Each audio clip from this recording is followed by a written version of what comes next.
Okay, so the next part in the intro tutorial Word document is 1.6, Understanding the Media Library. So I'm just going to run through how to use the Media Library and how you import images if you did want to use the Media Library as opposed to browsing to a folder that's locally on your computer. Okay, to start with, this is the Media Library icon right here. So if we click on that and we click on Media Library, it's going to launch this dialog box. The features here include file, so you can load a media library. That's if you're using two different media libraries, perhaps on a different computer, and you wanted to import a different one, so it's unlikely that you're going to need that so much. Categories, you can add a new category, so if you were doing a specific discipline, let's say it was in biology or physiology or business statistics, whatever it is, you can actually add that category relevant to your needs. You can import a folder, which is what we'll do in a second. You can rename a category, of course, and you can delete them. And you also have the option of selecting an actual category and then saying import media items and actually include some more images to that particular category. Okay, so media items. When you've actually selected an item, you can come up here to Media Library and you can rename it or delete it. When you double click on an item, you can add keywords. So if a keyword was here, you could say maths, or even if you wanted to use this image in statistics, and just say add. And as you add words here, they're all going to come into this keywords window here, and that means whenever you do a search using this field here, if I put stats, it's now going to come up with that image. And I'll get rid of that and I'll go back to my search field. Okay, so that was Media Library.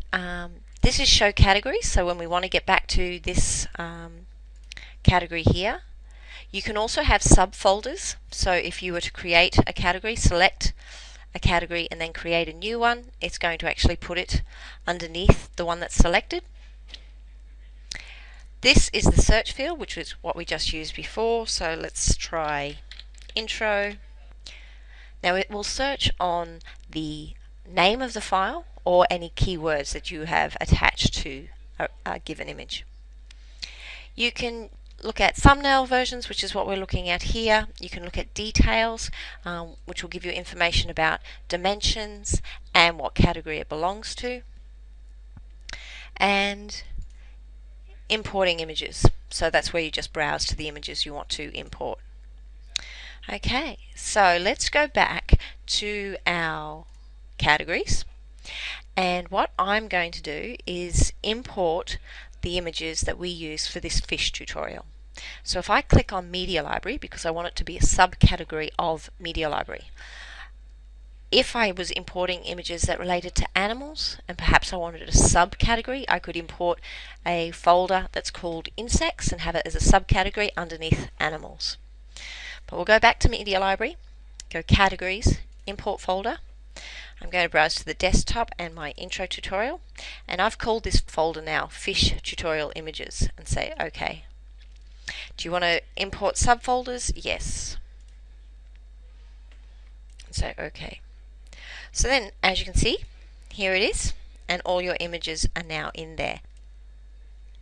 Using the Media Library to control your images that you use on a project, particularly if it has a lot of images, is a very convenient way of doing searches to find the image that you're after, rather than just browsing to a folder that may have, up to 20-30 images. Okay, and I guess the last thing that you can know about the Media Library is if you do create a category and call this test, you could actually decide, oops, it's in the wrong place and I want test to be underneath money. Then of course I can decide that I don't actually want that category and get rid of it. So it's pretty straightforward. Okay, I'm just going to press cancel on that because we're not using that at the moment, and we can continue building our goldfish scenario.